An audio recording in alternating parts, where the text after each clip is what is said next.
പന്തലിടാൻ പറ്റുമോ? പത്രമിട്ടിട്ട് പോവാൻ നോക്ക്. അവൻ ഇട്ടത് പത്രമാണോ അതോ ബോംബാണോ? കട്ടിപ്പൂടി കട്ടിപ്പൂടിടാ കണ്ണാള കണ്ടപ്പഴി കട്ടിപ്പൂടിടാ. ഒക്കെ ചെയ്യാം. കെട്ടിപ്പിടിക്ക്, കാലെ പിടിക്ക്, ഉമ്മൊക്കെ എന്ത് വേണേ ചെയ്യാം. ആരാണെങ്കിലും മുന്നിലേക്കും. കട്ടിൽ വരിക്കൂടെ പോരടാ വരിലേ കട്ടിവിട്ട് കട്ടിപ്പൂടിടാ. ഇവിടെ നിന്നായിരുന്ന ശബ്ദം. ഹലോ ഹലോ മത്തായി ചേട്ടാ, happy welding anniversary. Sorry, thank you. Mathai ചേട്ടൻ എന്നെ മനസ്സിലായോ? പിന്നെ ശബ്ദം കേട്ടപ്പോ തന്നെ മനസ്സിലായി നിന്നെ എനിക്ക് ഒരു പരിചയമില്ലാന്ന്. നീ ഏതാടാ? മറിയാമ്മ ചേട്ടത്തി ഡയലോഗത്തുള്ള ശിവദാസന്റെ മകൻ വേണു. ആടാ വേണുവേ, ഓ. നീ ഇപ്പൊ എന്ത് ചെയ്യടാ? 2002 ബിസിനസ് തുടങ്ങി. പച്ചടി കയറ്റുക. ബിസിനസ്സാ? അല്ല കടം. അപ്പൊ നമ്മുടെ ജോണിക്കുട്ടി എന്ന് വരുമെന്ന് പറഞ്ഞേ ഒരു UK വിസയുടെ കാര്യം അറിയാൻ വേണ്ടിയാ. എപ്പ വരും? എന്റെ മറിയുടെയും വെൽഡിംഗ് ആനിവേഴ്സറി ആഘോഷിക്കാൻ ഇന്ന് തന്നെ മക്കളൊക്കെ വരും. മോനും വാ. 7:30 ഒരു ലാസ്റ്റ് ബസ് ഉണ്ട്. അത് കഴിഞ്ഞാലോ? 8-നും 8:30 ഓരോ ലാസ്റ്റ് ബസ് വീതമുണ്ട്. ഏതെങ്കിലും ഒന്നിന് കയറി വരാൻ പറ്റുമോ ഒന്ന് നോക്ക്. പറ്റും, ഇല്ലെങ്കിൽ പറ്റിക്കും. പറ്റിക്കൊന്ന മറിയേ, എടി മറിയാമേ.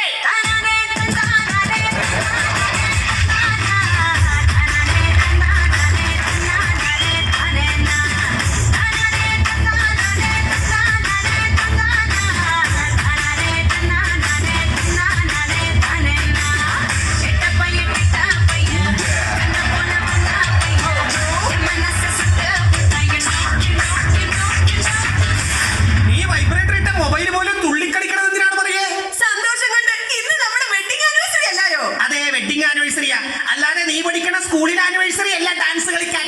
ഇങ്ങനെ തുള്ളി കളിച്ച് നടക്കുന്നതുകൊണ്ടാ എന്നെ കണ്ടാ ഇപ്പോഴും ചെറുപ്പം തോന്നുന്നത്. ഒന്ന് ഡൈ ചെയ്തൂടെ മനുഷ്യ? ഇന്ന് ഞാൻ ഡൈ ചെയ്താൽ നാളെ നീ വിധവയാ. വിധവ. ഓ, മുടി കറുപ്പിക്കുന്ന കാര്യമാ ഞാൻ പറഞ്ഞത്. എടി, ഞാൻ താടിയും മുടിയും കറുപ്പിച്ച് ഇവിടെ നിക്കണേ കണ്ട് നിന്റെ മക്കൾ വന്നാൽ അവര് സംശയിക്കും. അമ്മച്ചിയുടെ കൂടെ നിക്കണ ഈ ഷാരൂഖ് ഖാൻ ഏതാണ്? ഈ ആട്ടണ്ട. കല്യാണത്തിന് മുമ്പ് ആപ്പിള് പോലെ ഇരുന്ന ഞാനാ, ഇപ്പഴാ നിപ്പിള് പോലെ ആയത്.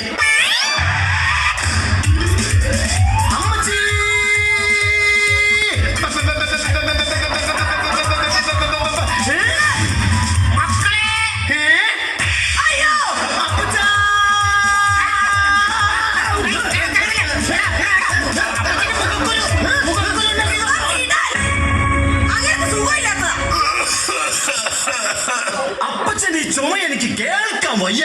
ഇത്ര ഒച്ചത്തിൽ ചുമച്ചിട്ട് നിനക്ക് കേൾക്കാൻ വയ്യെന്ന?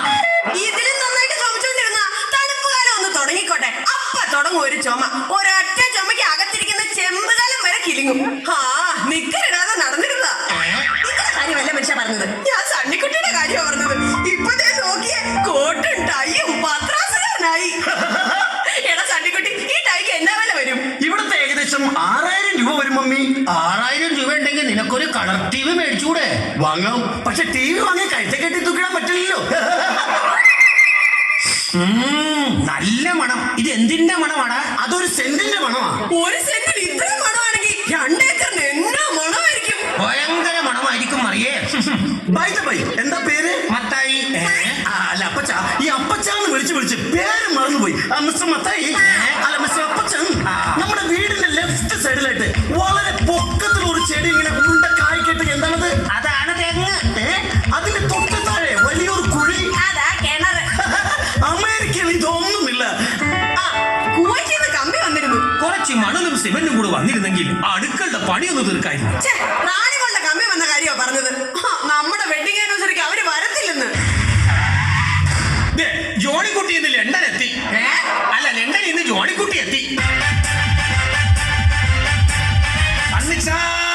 ജോണിക്കുട്ടിയേ,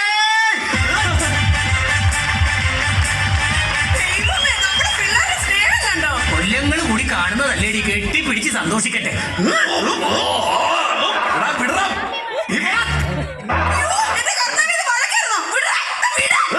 എടാ, ഞാൻ വരുന്നതിന് മുമ്പ് തന്നെ ഇവിടെ വന്ന് അച്ഛനും അമ്മയെ സോപ്പിട്ട് സ്വത്ത് മുഴുവൻ കൈക്കലാക്കാനുള്ള പരിപാടിയായിരുന്നു. അല്ലടാ, അനാവശ്യം പറയരുത്. കടയിൽ നിന്ന് മുദ്രപത്രം വാങ്ങിക്കുമ്പോ പോലെ എന്റെ ഉള്ളിൽ അങ്ങനെ ഒരു ചിന്തയില്ല, അറിയണം. പിന്നെ എന്തിനാണ് നേരം വെളുക്കുമ്പോ തന്നെ ഇങ്ങോട്ട് കെട്ടിയെടുത്തത്? നിനക്ക് ആദ്യം അങ്ങോട്ട് കെട്ടിയെടുക്കാൻ പാടില്ല. ഒന്നുമില്ലെങ്കിൽ ഈ വീട്ടിൽ ഞാനല്ലടാ മൂത്തത്. നീ മൂത്തതല്ല, നീ പൂത്തതാ. എന്നെക്കാളും മൂത്തതല്ലടാ നിന്റെ ഭാര്യ. അച്ഛപ്പാ, അല്ല അപ്പച്ച, എനിക്കൊന്ന് ഒന്ന് ഒറ്റയ്ക്ക് സംസാരിക്കണം. സണ്ണിച്ച അകത്തു പോ. മറിയേ അകത്തു പോടി. ദേ, ഞാനും അകത്തു പോവുക. നീ ഒറ്റക്ക് നിന്ന് കൊതി തീരുവോളം സംസാരിക്കും. തീരുമ്പോ ടുട്ടു ഒരു സിഗ്നൽ തന്നാ മതി, ഞാനിങ്ങ് ഓടി എത്തിക്കോളാം. നിങ്ങൾ അവനെ വിഷമിപ്പിക്കാതെ. പാവം എന്റെ മോൻ, അവനാകെ കറുത്ത് കോലം കെട്ടുപോയി. അത് ക്ലൈമറ്റ് പിടിക്കാഞ്ഞിട്ടാ. അതങ്ങനെയാ. പാസ്പോർട്ടും വിസയും ഒക്കെ ഉണ്ടെങ്കിൽ ക്ലൈമറ്റ് എന്നല്ല ആരും പിടിക്കില്ല. ആട്ടെ, എങ്ങനെയുണ്ടോ നിന്റെ ലണ്ടൻ ജീവിതമൊക്കെ? ഒന്നും പറയണ്ട. എന്നാ പറയണ്ട. അതല്ലേ പറയാം. അതെ, അങ്ങനെ. അവിടുത്തെ മലയാളികൾ തമ്മിൽ യാതൊരു ഐക്യവും. ഇന്നലെ തന്നെ ആ മാഞ്ചസ്റ്റർ ജംഗ്ഷനിലെ മുറുക്കാങ്കടയുടെ അടുത്ത് വെച്ച് ഒരു മലയാളിയെ 8-10 സായിപ്പന്മാര് കൂടെ പട്ടിയെ തല്ലുന്നത് പോലെ തല്ലിയിട്ടും ഒറ്റ മലയാളി പോലും തിരിഞ്ഞു നോക്കിയില്ല. അറിയോ? നീ ഒരു മലയാളിയല്ലേ, അപ്പൊ നിനക്ക് ചോദിക്കായിരുന്നില്ലേ? അത് ശരി, ഞാൻ നിന്ന് അടി കൊള്ളുകയും ചെയ്യണം, ഞാൻ തന്നെ അത് ചോദിക്കുകയും ചെയ്യണം. ഈ അപ്പച്ചനും മക്കളും കൂടെ തല്ലു പിടിക്കാതെ വെഡിങ് ആനിവേഴ്സറി എങ്ങനെ അടിപൊളിയാക്കാന്ന് പറ. നമ്മള് 4 പേരും കൂടെ എന്തോ ചെയ്യാനാ? നമ്മൾ 4 പേരുമല്ല, ദാ ഇരിക്കണവരെ കണ്ടില്ലേ, അവരൊക്കെ ഞങ്ങൾ വിളിച്ചിട്ട് വന്നവരാ. വെഡിങ് ആനിവേഴ്സറി നമുക്ക് കുപ്പി പൊട്ടിക്കണ്ടേ? ആഹാ, കുപ്പി പൊട്ടിക്കാനായിരുന്നു. എന്തോരം കുഴമ്പിന്റെ കഷായത്തിന്റെ കുപ്പി അതേ അപ്പുറത്ത് കിടക്കുന്നേ.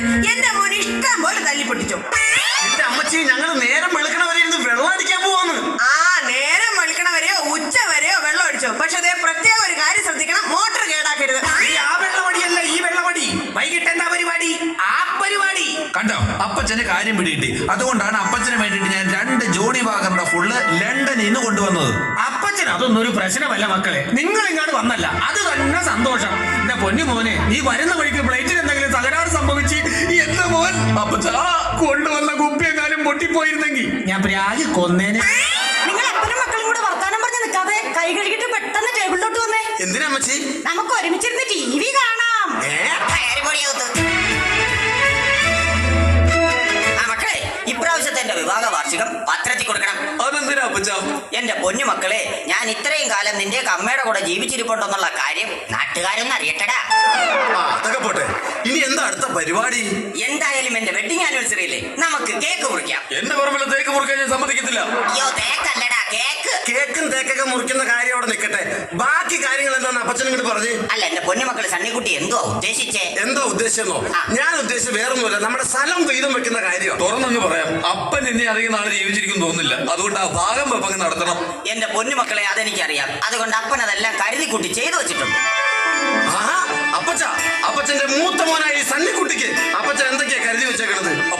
അപ്പച്ചന്റെ ഏറ്റവും ഇളയ മോനായ ജോഡിക്കുട്ടിക്ക് അപ്പച്ചൻ എന്തെങ്കിലും കാട്ടിക്ക് തന്നെങ്കിലേ പറ്റൂ. അയ്യോ, നിനക്ക് കട്ടിക്കും ഇവന് കനത്തിനുമുണ്ട്. എന്റെ മൂത്ത മോൻ സണ്ണിക്കുട്ടിക്ക് മൂന്നാറിലെ 380 ഏക്കർ റബ്ബർ എസ്റ്റേറ്റും കോതമംഗലത്തെ 280 ഏക്കർ തേയിലത്തോട്ടവും അടിമാലിയിലെ 2nd ക്ലാസ് തിയേറ്ററും. തന്നാ? ആ, എനിക്കാ? ഓ, എന്റെ അപ്പച്ചാ, എന്റെ പൊന്നാരപ്പച്ചാ. എടാ ജോളിക്കുട്ടിയെ, നീയല്ലേ പറഞ്ഞ അപ്പച്ചന്റെ ഒന്നുമില്ലെന്ന്? കണ്ടോ, അപ്പച്ചൻ ഇതൊക്കെ പൂത്തി വെച്ചേക്കരുത്. എന്റെ പൊന്നാരപ്പച്ചാ. അപ്പച്ചാ, ഇളയ മോൻ ജോഡിക്കുട്ടിക്ക് എന്തൊക്കെയാ അപ്പച്ച തരാൻ പോണത്? നിനക്കും ഒട്ടും കുറവില്ല. എറണാകുളം പാലാരിവട്ടത്തുള്ള 20 ഏക്കർ സ്ഥലം, അങ്കമാലിയിലെ പെട്രോൾ പമ്പ്, കാലടിയിലെ തുണിക്കട, പോരാഞ്ഞിട്ട് എന്റെ ബാങ്ക് ബാലൻസ് 50 ലക്ഷം രൂപ.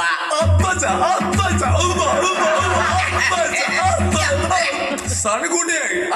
എടാ സണ്ണിക്കുട്ടിയായി, എന്നാടാ? നമ്മുടെ അപ്പച്ചൊരു പാവാടാ. അപ്പച്ചൻ പാവാടയാണ്. അല്ലടാ, അപ്പച്ചൊരു പാവാണെന്ന്. ആ, അപ്പച്ചൻ പാവാ.